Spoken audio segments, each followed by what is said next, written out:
Welcome to the third episode of Candid Conversations with FSA. I'm Mike Myhre, one of the partners with FSA Advisory Group. I hope that you had an opportunity to view the first two Candid Conversation episodes. In the first episode, John Hossman, our founder and managing partner of FSA Advisory Group, had a fireside conversation with Dr. Sabrina Renteria, our newest partner. Sabrina, who is a Bishop Paiute member, shared how her personal experiences shaped her passion and path in tribal leadership. In the second episode, Sabrina had a candid conversation with one of our newest team members and 105 lease expert, Jeff Kapolman, a Quinault tribal member. Jeff talks about how growing up in his reservation and how a mentor helped him drive his passion in serving his own tribe and other tribal communities. You can find a link to these episodes in the description below. In our episode today, I'm joined by Gerald Matasy, one of our vice presidents at FSA Advisory Group, and my guy and teammate.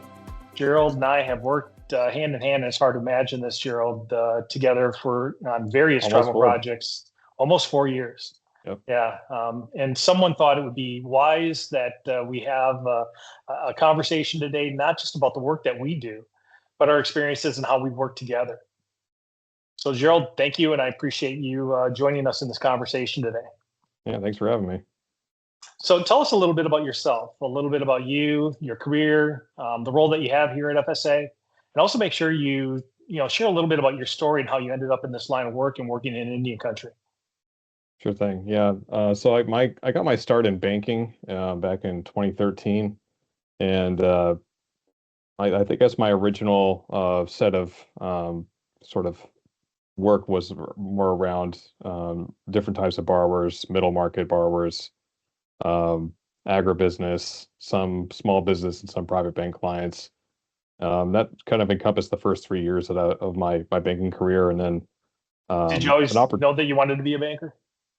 Well, I know I wanted to work in finance. I just like the idea of working with numbers and using that kind of information to make good decisions, and so that was sort of my motivation to get involved in banking and financial analysis and credit analysis and helping with underwriting loans, things like that.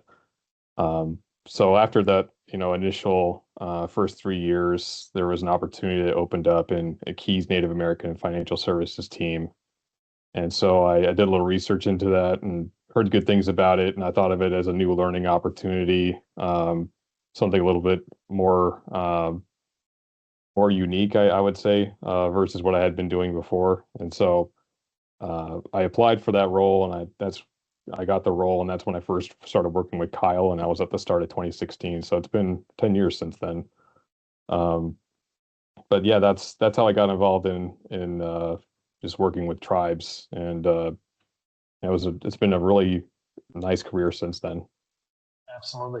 Well, we're grateful that we have you here. And Kyle Epstein, who's one of our partners here at FSA Advisory Group, was instrumental in sort of kind of recruiting you away from the Key Bank team and coming in and joining FSA. Mm-hmm. Has the work that you've done at Key, obviously in FSA it has, but at Key Bank, always been in the tribal space? Well, my first few years with Key was not necessarily tribal, but basically most of my work, or most of my 9 years or so in banking, was focused on the tribal space. So I'm pretty familiar with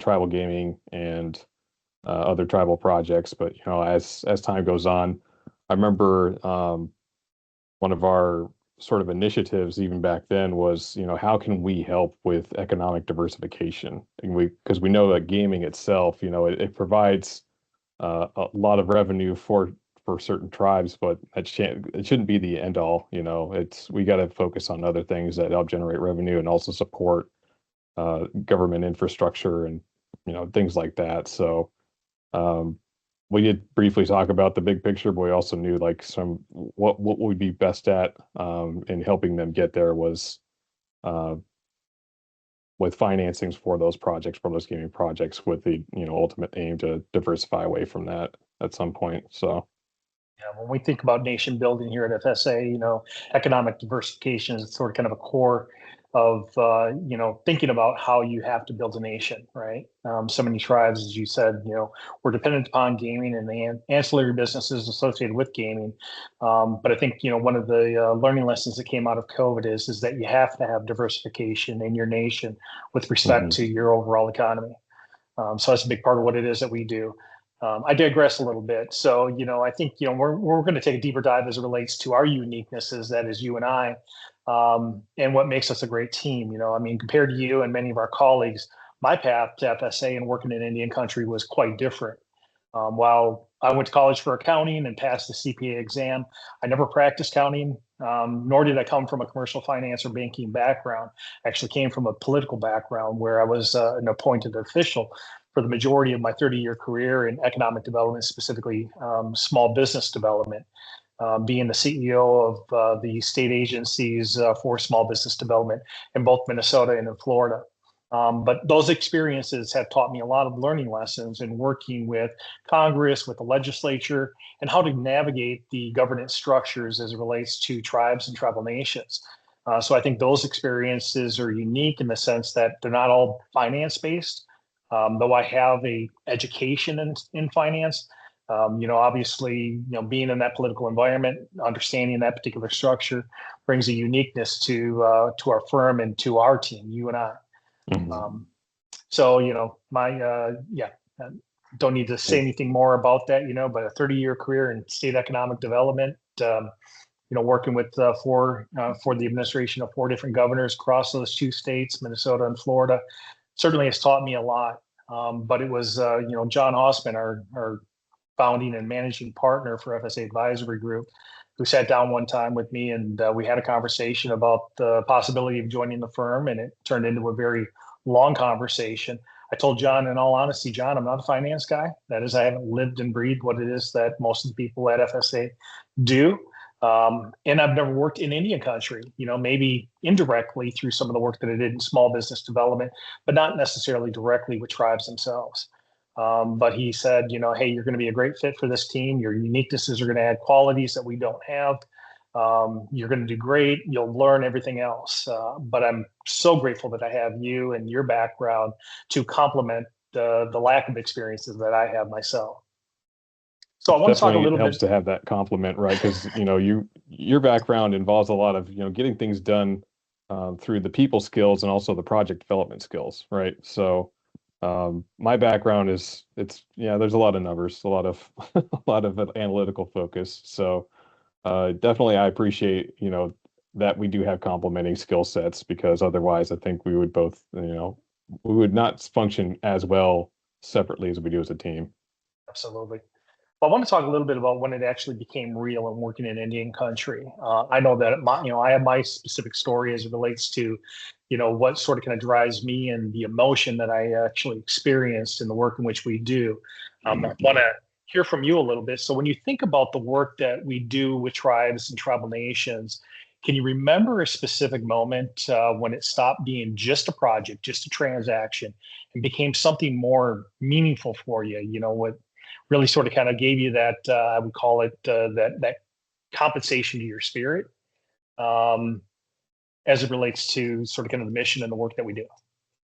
Yeah, definitely. I think the moment that I remember the most was being at the opening of the clinic for the Osage Nation Health System in Pawhuska. It was one thing to see the building itself open and operating. But at the ceremony, hearing from the elders and the members, in their words, what it meant to have this new state-of-the-art facility in their community, and hearing about before all that, before the project was finished, just them having to get by with the healthcare that they could get.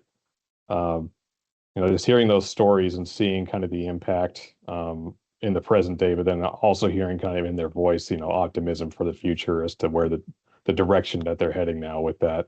I think that was the moment that stuck out to me the most so far. So really rewarding to actually see the real human life impact that you're having. Yeah, no, that's a great story, and I love Osage Nation. I love what it is that they're doing there as it relates to the healthcare system, that they're really building on what it is that they've had historically. but really taking it to the next level. I mean, I really see what it is that they're doing there going to be extremely impactful, not just to the citizens of Osage Nation, but other tribal members, in their region, in their area, and how they're going to be able to serve them. That's certainly sort of kind of one of those extremely touching stories. And I think a lot of people think of us only working sort of kind of in the gaming space. And that is so untrue. I would say half the projects that we work on from a firm perspective is certainly you and I, working on numerous healthcare projects, tribal administration projects. We're focused on that quote unquote economic diversification, the other side, beyond the gaming enterprise. And I will tell you, it is extremely touching, sort of kind of, hits you right there in the heart when you start to see the access and availability, say, for healthcare services in areas that didn't typically have them. So helping build that healthcare system certainly has been, I think, one of the more inspiring ones. But it was my first one. My first one from a personal perspective was the very first client that I engaged. And it was a tribe who was been working on a gaming project for some time. One in which they've invested millions of dollars and nearly a decade of work working with developers and other advisors as relates to trying to create a particular enterprise, a gaming enterprise. But they were being sold a story and not necessarily asking and answering the critical questions that needed to be asked as it relates to the project really coming to fruition. And when we got engaged with this particular client, helping them reset the expectation, what was really truly possible, but what could be possible through phasing and visioning, and then bringing it to reality. When we actually created or had that grand opening, I remember going around the community with the leadership of the tribe and, saying, hey, these are the guys that helped us get this done. We had been working on this for more than 10 years and these guys helped us get it done in, a 12-month period of time. That, and then just hearing and the celebration of that particular success, by the tribal members, by the community, really sort of kind of touched me and says, hey, we're really truly making a difference here. They kind of come in and save the day, basically, right? Yeah, absolutely. Super exciting stuff, and I think, that's where I really take true passion. I was saying to another client where we had a groundbreaking last week, the only thing I love more than a groundbreaking is a grand opening. Right. So, getting to that particular point, hitting that particular goal, really it feels like, scoring the game-winning touchdown. Yeah, so sure. Let's talk a little bit about, sort of kind of our pursuit to excellence, and how you approach that. So much of what we do and so much what you do really goes unseen because a significant part of what you do, for example, involves, constructing customized financial models, evaluating multiple alternatives and really pressure testing sort of kind of the project and the business assumptions that help our tribal leaders ultimately get the data that they need to make informed decisions about what's in the best interest of the nation and what's most important as it relates to the investment or initiative that they're undertaking. So the work, requires a lot of balancing the analytics, and the with real world sort of kind of considerations and consequences, right? Mm-hmm. The data that you help construct, the intelligence that you bring to a particular situation or project, often, is what goes into ultimately making the decision. Which can have those long-term implications for the tribe, and its future generations. So when you think about that particular responsibility, which is a huge one, what does getting it right actually really mean to you? It's a long process, I think, of making sure that I consider all the data, but I also consider perspectives and just get feedback from different stakeholders that are involved in the project because they'll have more sight lines on certain things that I might not be thinking about. So it kind of goes to the whole, it's a process of here's how I kind of think about things, and I'll present that to them, and I'll ask them for the feedback, and then I'll usually take that feedback and sort of refocus on sort of the model or the calculations that I'm putting together so that we can develop a good concept of what we think is possible, but we also want to to your point, pressure test things and make sure that we're providing sort of a range of where can these assumptions be leading to, and how are some other ways that this project could take shape? Because without the collaboration, without the communication, you're not going to have a very good model because it's based on maybe one perspective. And so All right. I'll provide a good starting point, but then I'll also have the self-awareness to say, I might be looking at this incorrectly. I might have some blind spots. And so I think that's getting it right really involves good communication and collaboration on top of just having, the model built. Because I'll get that feedback not only on assumptions, but then also on the structure of the model. Sometimes there's another way of calculating something or another way of doing something. So really that collaboration element is the most important for getting it right. Yeah, I mean, so much of what you do is really, making sure that you ask the right questions, collect the right information, right? It's really, I mean, what you're doing is sort of kind of input output modeling, right? And if the inputs are garbage, then it's the old adage of garbage in, garbage out. That's right. And I think you're really good and excellent at looking at huge data sets, right? The walls of numbers that we often talk about, and being able to, find what might be a mistake in that, right? And cleaning it and making sure that it's of the quality it needs to be to ultimately be a quality input to get the right outcomes. And I think your drive towards sort of kind of that perfection, making sure everything is fully audited, to then construct then the customized model that our client ultimately needs to perform, like I said, the outcome that helps them make that informed decision. So, thinking about that, without mentioning names, can you ever remember a project that we had where the numbers told a completely different story than what everybody expected? Yeah, and it's usually to the upside because we'll project something that's conservative, but will still work because we don't ever want to overpromise on anything. And it's really been on projects that we've been involved with, and a couple other folks that we know in Oklahoma that do a really great job. So generally speaking, I remember hearing this just from my days in, I think, finance, with banking, and also in my college years. Is one of the adages that you take away from that is the quality of management often determines the sort of the altitude for a business's success, right? So definitely want to be able to recognize good management teams for sure, and they're the reason why that projections will get beat. Yeah. I think that, one thing that we pride ourselves on is obviously being authentic with our clients, and in not telling them the answer that they want to hear, but showing them the answer, which is driven principally when the numbers help tell the story, right? And I can think of one client, and I know that you probably have the same client in mind, where, we built out a model to help them raise the capital necessary to get the project done. And in doing that, we were making assumptions and we were working with the management team, and they thought that we were being ultra conservative in our projections, right? And like to constantly remind us whenever we get the updated financials, how conservative we really were. That's right. They knew who we're talking about if they're watching this. They're exactly the guys I was thinking of. Yeah. Right. That's great. So, one of the things that I've always appreciated about our approach here at FSA is that, at the core of the work in which we do is really about education, right? We certainly provide analysis and recommendations, but our goal isn't just to tell tribal leaders what to do. Actually, that's not our goal at all. Our goal is to help them really understand their options, the risk associated with a particular venture or opportunity, and the potential outcomes, so they can make an informed decision, in the best interest of their people.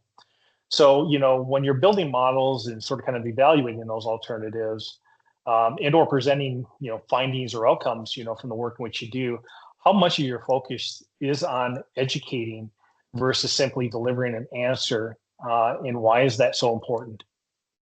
Well, it's definitely a growing part of my focus. I think when I first started, I was more, narrowly focused on, just making sure that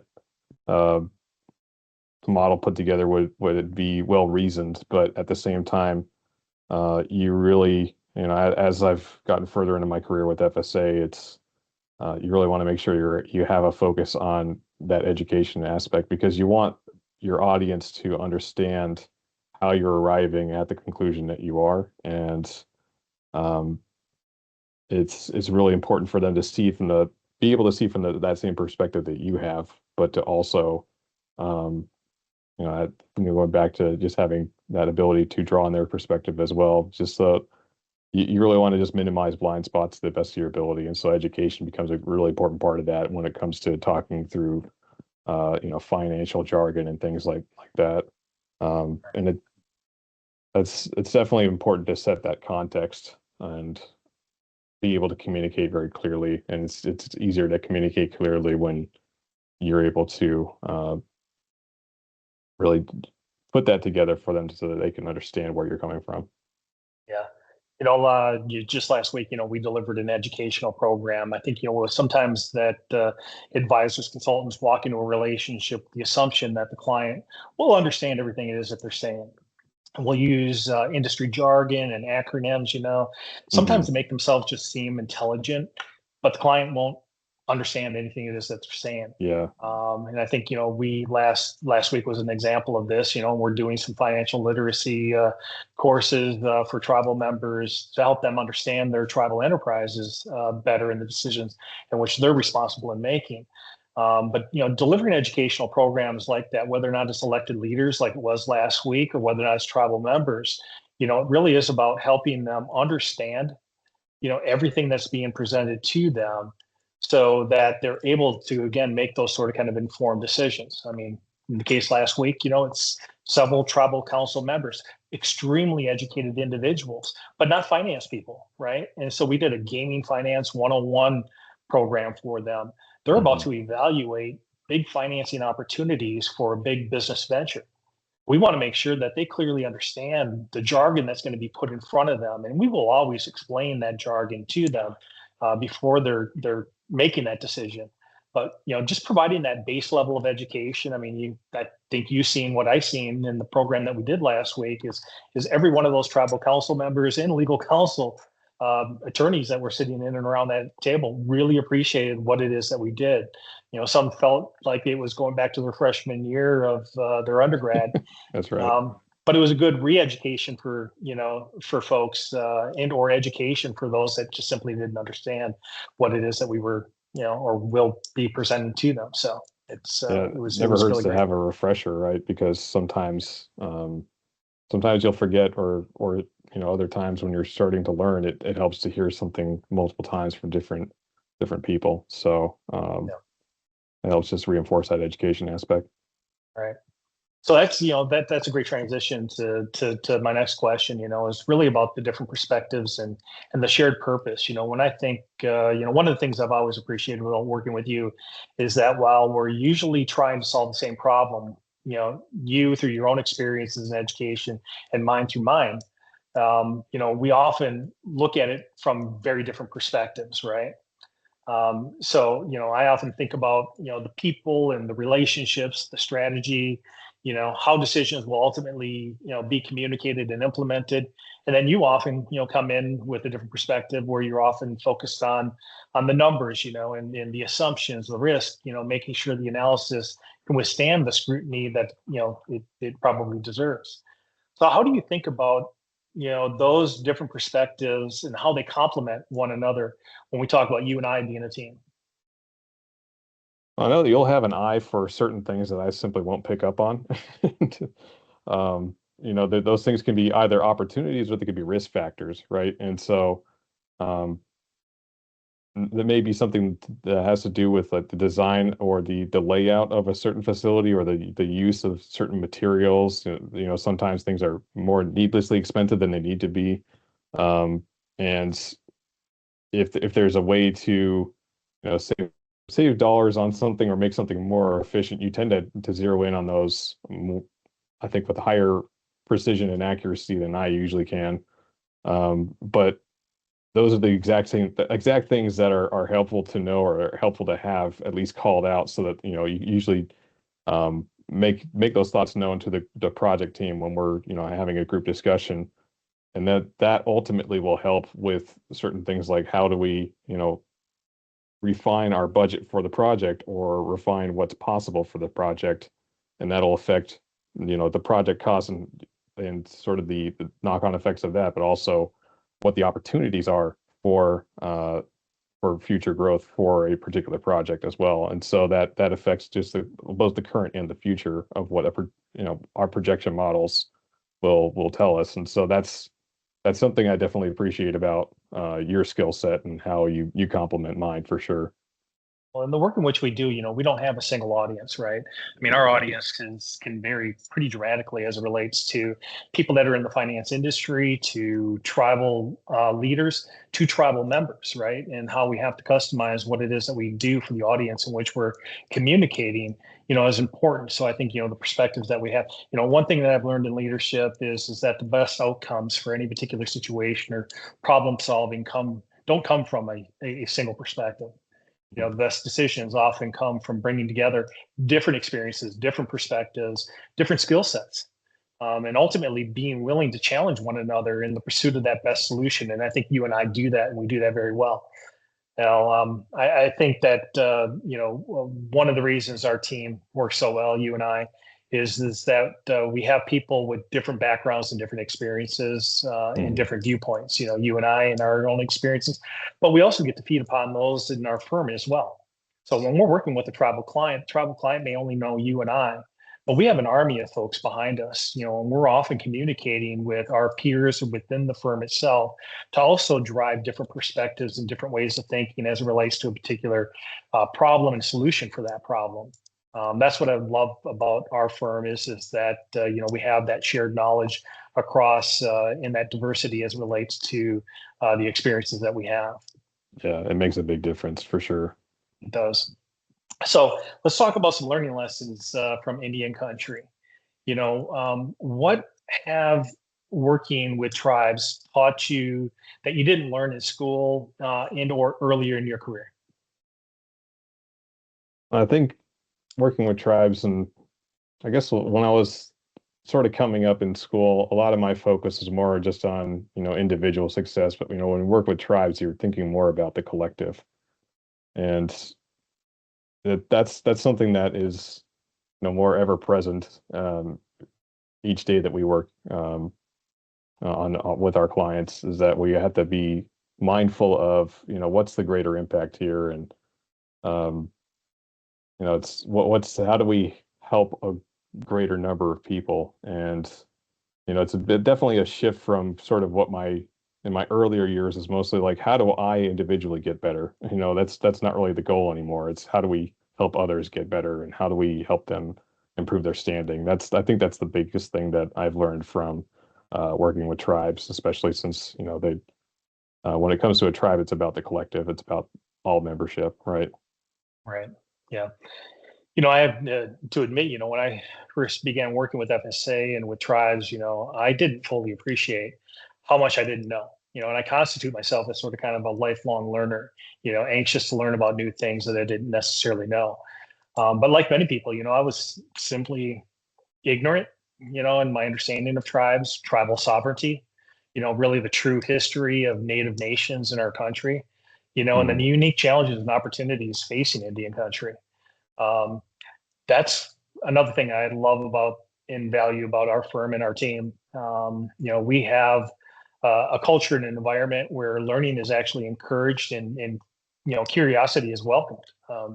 You and I are fortunate that we get to work alongside very talented individuals and individuals that are native, who bring a perspective and an experience that we,